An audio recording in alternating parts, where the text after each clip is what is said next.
Hello everyone, Melody here, mama 4 in our blended family of 6.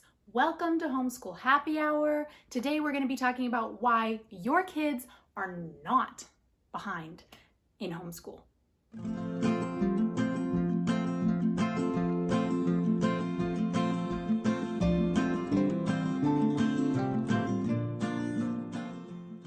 I had not planned to make a video today, and then I was scrolling through YouTube on my phone and I kept having these video suggestions pop up about how to avoid being behind in your homeschool and what you can do to keep from falling behind, how to know if you're falling behind.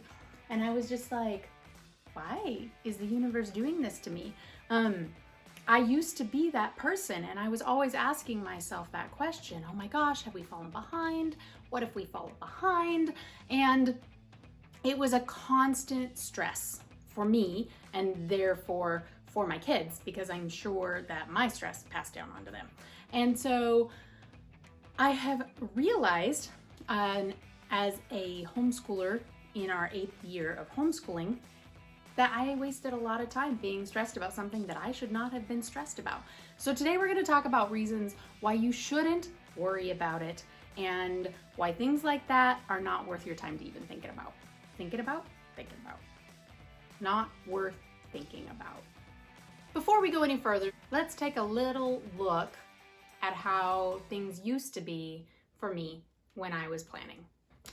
This is an old planner that I used to have.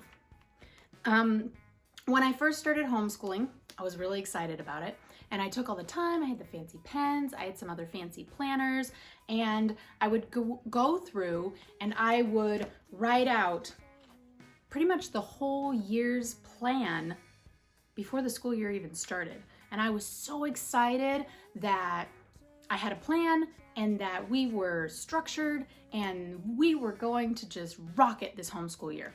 And so I would get in my planner and I would write down what we were doing in all the little boxes. And anybody who's been homeschooling for any length of time already knows the problem. The problem is life never goes as planned. So inevitably, I was whiting things out or erasing things or moving things because what we had planned to do on Thursday didn't happen because somebody was sick or a play date popped up or something else happened. And so at first I tried to be really restrictive and just make sure nothing interrupted our homeschool. Like, this is our homeschool time. We're not going to be flexible. This is what we're doing at this time. And it did help us stick to the plan. But then I remembered, well, part of the reason we're homeschooling is for the flexibility. Why am I actively choosing to have less flexibility? And then I get stressed if the kids didn't finish the planned material, then they would get upset, and then we were just pushing through and trying to get things done. So I switched it up. And instead of writing in my planner everything that we were going to do, I was like, I can still plan it out. I'll just write it on sticky notes, which I still love, by the way. Sticky notes are the greatest. But I would write my little plan on the sticky note, and I would take the little sticky note, and instead of writing in the book, I would put my sticky note, let's say that's our plan for art that day. Well, if it didn't happen, no big deal. I could just go and push that plan to the next day. After we completed what was on the sticky note, I would write it down in pencil into the planner so that I had a record of everything we did. But if the plan changed, there wasn't a lot of erasing, scratching out, whiting out, or anything like that. I just had to move the sticky notes. No big deal, right? So I would just take the sticky note. Of course, you know, it's a snowball effect. So then you have to take the next sticky note for the next day and you have to move all these. Not hard to do, but still a little bit annoying. And then I heard about this funky little term that I have fallen in love with, and that is retroactive planning. So today is a Tuesday. Here is our planner. Do you see what we're working on Wednesday? Of course you don't, because there's nothing there. So Wednesday doesn't have anything written in it. It's empty. We haven't done anything yet. So instead of planning out everything that we're going to do step by step, I just wait and see what it is we actually did. Now, You might be asking yourself, well, then where's the structure? There's no structure whatsoever. But we have a routine that we follow that covers all the different areas. We've got geography, science, history, math, language arts, foreign language, and various other activities wrapped up. So we follow the routine, and once we complete a task, we add it to our planner. It works great. Retroactive planning, totally the way to go. I stopped wasting a ton of time planning things out. Now, how does that benefit us? That benefits us because we're not stressed about having to get a certain amount done. If, like today, for example, is a Tuesday, crash course in geography are what we were supposed to work on this morning. Well, the bookworm had a photography class that's an hour and a half on Outschool that she was taking. So we didn't do our other morning routines. That left time for Bean and I to do some other things together separately that maybe weren't on here. Then I was inspired to do this video, so I sent the kids downstairs to work on their math and their language arts independently. And it's already, it's not even lunchtime yet.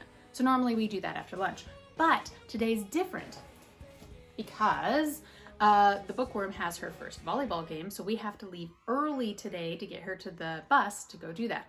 And that is the story of our life. We have 5 kids in our house, so somebody always has a game, or there's a play date that we just don't want to miss, or a field trip opportunity has come up that we don't want to miss, or maybe we want to take a trip, or maybe we're sick for a couple weeks. Things pop up. So retroactive planning has taken all the stress out of worrying about what we're going to do. We have a baseline routine that is available for us to follow, and we do try to prioritize doing that, but it's not the end all be all of our homeschool. I understand that life is fluid and we need to go with the flow. So the next thing that we do is work on building independence. So sometimes people feel like they're falling behind because the mom or dad or whoever's homeschooling has something else that has popped up on their schedule and they're not able to put the focus into homeschool. Now I can tell you over the years I've had ongoing divorce court issues in the past, a wedding that we were planning, we had our oldest had surgery, all kinds of things going on. I was working part-time, so there was always something going on with me or my husband that was interfering with our ability to fully focus on homeschool. Well, if we have independent activities for our kids, they don't need us to hover over them every second of every day to get their schoolwork done. So that's a win. If you don't have a plan in detail, now I'm not talking about not having a guideline or a rough draft or a routine or an idea of what you want to do. I think it's great to set goals, do all that kind of stuff. But if you stop planning everything down in the details, you're going to avoid feeling behind in the first place because you won't feel like, oh, I didn't get this, that, and the other thing done. That was a part of my plan. The next issue with worrying about whether or not you're behind is, well, quite frankly, how do you measure that? How do you measure a student's progress as ahead or behind? Are you using the public school rubric to measure that? Because if that's what you're using, I would strongly recommend you rethink your baseline.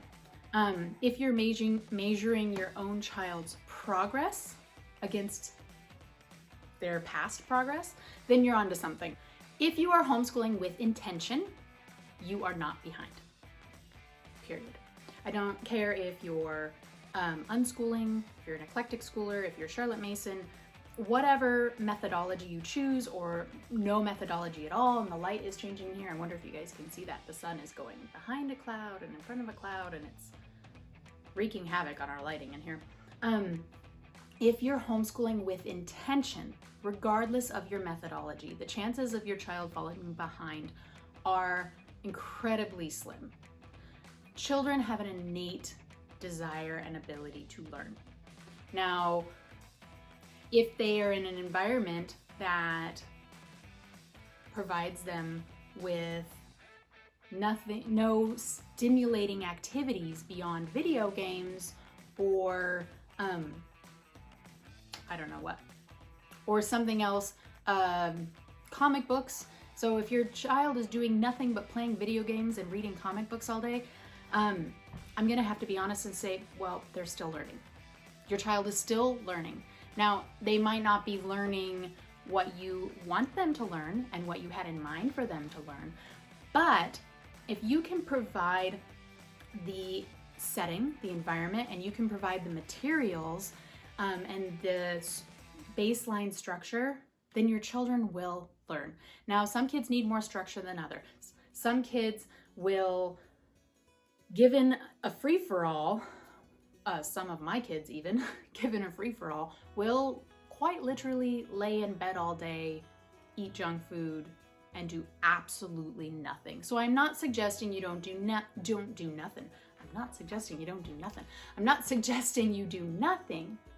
I'm suggesting that you homeschool with intention and then let the rest go. There are various studies out there that show that children will learn when they're ready. So if your child has not learned to read yet, but you have taken the time to intentionally provide them with resources, an environment that promotes reading, and have worked with them on their reading, does that mean they're behind? I would say no. It means they're not ready to learn that yet. Does it mean that they're not going to be able to read later? No, it does not. Now, reading is a pretty serious example because in my mind, reading is the baseline of all learning. If you can read, you can learn anything. And so reading is very important. But if a child reads at 3, 7, 9, it doesn't matter. When they're 15, they know how to read. If you're teaching them how to learn, how to be interested in knowledge and information, they will learn. Now, funny story here. We have our oldest daughter has always gone to public school, and she is a senior this year. And people keep asking her, well, what are you gonna do? Where are you gonna go to college? What are your plans? And she doesn't know. She is very sick of hearing that question. But I keep asking her, what are your passions? What is it that you love doing? What brings you joy? As a way to try and guide what she might choose to go to college for and what she might choose to do for her first career, because we all know careers change over time. And while discussing this, we realized that as a child that has gone through public school the entire time, she's been very involved with athletics, after-school activities, sports, clubs, that kind of stuff, which is great. But she has dedicated all of her time to following along with what the public school says she needs to learn, which has left very little time for her to explore her passions. So now as a young adult getting ready to take that next step, she doesn't know. When I ask her, well, what are your passions? She's like, I don't know. She spent so much time trying to make sure her grades are a certain standard and she has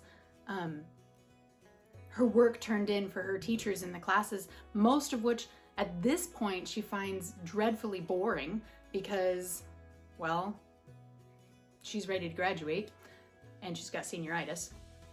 But as homeschoolers, we have the opportunity to let our children explore their passions. And if we do let them explore their passions and we do follow their lead and let them learn at their pace, then I guarantee you a child who doesn't learn to type or use a computer until they're 12, 13, 14 years old, if that is something that they're passionate about and they choose to use that in their career later, they're not going to be behind a child who learned how to use a computer and that learned computer technology in kindergarten. Studies actually prove that a child at the age who's introduced to a computer at the age of 12 within 6 months can match the skills of a child that has been using a computer since kindergarten. So think about this. You have your kindergartner who has spent all of these years, what we'll say age 6 to 12, so 6 years learning computer skills, and within 6 months This other child who had no exposure to technology, essentially, they're on the same platform, statistically speaking. Now, if you have a child that's passionate about something, they're probably going to be up here, right? If you have a child that has been learning all this time, but they hate it, they're going to drag their feet. They're not interested in doing it. So is one of those children behind? I would say no, they're not. It's either something that they're passionate about and they're interested in, or they're not. Not every child needs to understand computer technology extensively. Obviously, we want to know our basics, but we don't need to be fully entrenched in every single area. If your child knows math, basic reading and writing, they can learn anything. Let them follow their passions, and being behind won't be part of the equation. They will always be ahead of the game. So before you let yourself get stressed out for another second about we didn't complete this task or that task in science, history, or writing lesson, stop worrying about it. Take the time with your kids to explore passions. Let them enjoy what they're learning. If you don't do math for a week, so what?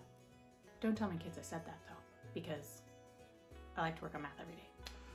But at the end of the day, is it really going to matter?